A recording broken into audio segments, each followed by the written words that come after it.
ശമ്പളം കിട്ടിയില്ല, പക്ഷേ 32 ലക്ഷം എത്തി. മാസങ്ങളായി ശമ്പളം ലഭിക്കാതെ സാമ്പത്തികമായി വലിയ പ്രതിസന്ധിയിലായിരുന്ന ആലപ്പുഴയിലെ കുടുംബശ്രീ ജീവനക്കാർക്ക് ആശ്വാസമായി നടനും കേന്ദ്രമന്ത്രിയുമായ സുരേഷ് ഗോപി. ഓണം അടുത്തെത്തിയിട്ടും ശമ്പളം ലഭിക്കാത്തതിന്റെ വിഷമത്തിലായിരുന്ന കുടുംബങ്ങളുടെ അവസ്ഥ മനസ്സിലാക്കിയതോടെയാണ് സ്വന്തം നിലയിൽ സഹായവുമായി അദ്ദേഹം മുന്നോട്ട് വന്നത്. റിപ്പോർട്ടുകൾ പ്രകാരം 32 ലക്ഷം രൂപയാണ് സുരേഷ് ഗോപി സ്വന്തം അക്കൗണ്ടിൽ നിന്ന് നൽകി സഹായിച്ചത്. മാസങ്ങളായി വരുമാനം മുടങ്ങിയതോടെ നിത്യച്ചെലവുകൾ പോലും മുന്നോട്ട് കൊണ്ടുപോകാൻ ബുദ്ധിമുട്ടിയിരുന്ന ജീവനക്കാർക്ക് ഈ സഹായം വലിയ ആശ്വാസമായി.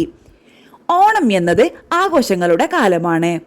എന്നാൽ ശമ്പളം പോലും ലഭിക്കാതെ കഴിയുന്ന ഒരു കുടുംബത്തിന് ഓണാഘോഷം എന്നത് സന്തോഷത്തെക്കാൾ വലിയൊരു ചോദ്യമായി മാറും. കുട്ടികൾക്ക് വസ്ത്രവും ഭക്ഷണവും വാങ്ങണം, വീട്ടിലെ ആവശ്യങ്ങൾ നിറവേറ്റണം, കടബാധ്യതകൾ തീർക്കണം. ഇതെല്ലാം മുന്നിൽ നിൽക്കുമ്പോൾ കയ്യിൽ പണമില്ലാത്ത അവസ്ഥ എത്രത്തോളം വേദനാജനകമാണെന്ന് പ്രത്യേകം പറയേണ്ടതില്ല.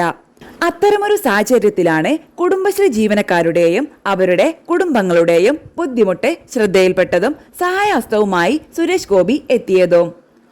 ഓണം വരുമ്പോൾ ഒരു കുടുംബത്തിലും അടുപ്പ് പുകയാതിരിക്കരുത് എന്ന മനുഷ്യത്വപരമായ ചിന്തയിലാണ് ഈ സഹായമെന്ന തരത്തിലാണ് സംഭവം ശ്രദ്ധ നേടുന്നത്. രാഷ്ട്രീയത്തിനും വിവാദങ്ങൾക്കും അപ്പുറം ബുദ്ധിമുട്ടുന്ന മനുഷ്യരുടെ കണ്ണീരിന് മുന്നിൽ സഹായവുമായി എത്തുന്ന ഇടപെടലുകൾ എന്നും സമൂഹത്തിൽ ചർച്ചയാകാറുണ്ട്. 32 ലക്ഷം രൂപ എന്നത് വലിയൊരു തുകയാണ്. എന്നാൽ ശമ്പളമില്ലാതെ കാത്തിരുന്ന കുടുംബങ്ങൾക്ക് അതിന്റെ വില വെറും തുകയായി മാത്രം കാണാനാകില്ല. ഒരു വീട്ടിലെ ഓണച്ചെലവ്, ഒരു കുഞ്ഞിന്റെ ആഗ്രഹം, ഒരു അമ്മയുടെ ആശ്വാസം, ഒരു കുടുംബത്തിന്റെ പ്രതീക്ഷ, അത്രയും വലുതായിരിക്കാം ആ സഹായത്തിന്റെ അർത്ഥം. ഓണക്കാലത്ത് ആഘോഷത്തിന്റെ നിറങ്ങൾക്കൊപ്പം ചില വീടുകളിൽ ആശങ്കയും ഉണ്ടായിരുന്നു. ആ സാഹചര്യത്തിലാണ് ലഭിച്ച ഈ സഹായം ശ്രദ്ധേയമാകുന്നത്. ഒരു മനുഷ്യന്റെ കയ്യിൽ നിന്ന് മറ്റൊരാളുടെ ജീവിതത്തിലേക്ക് എത്തുന്ന സഹായം ചിലപ്പോൾ ഒരു തുകയേക്കാൾ വലുതാണ്.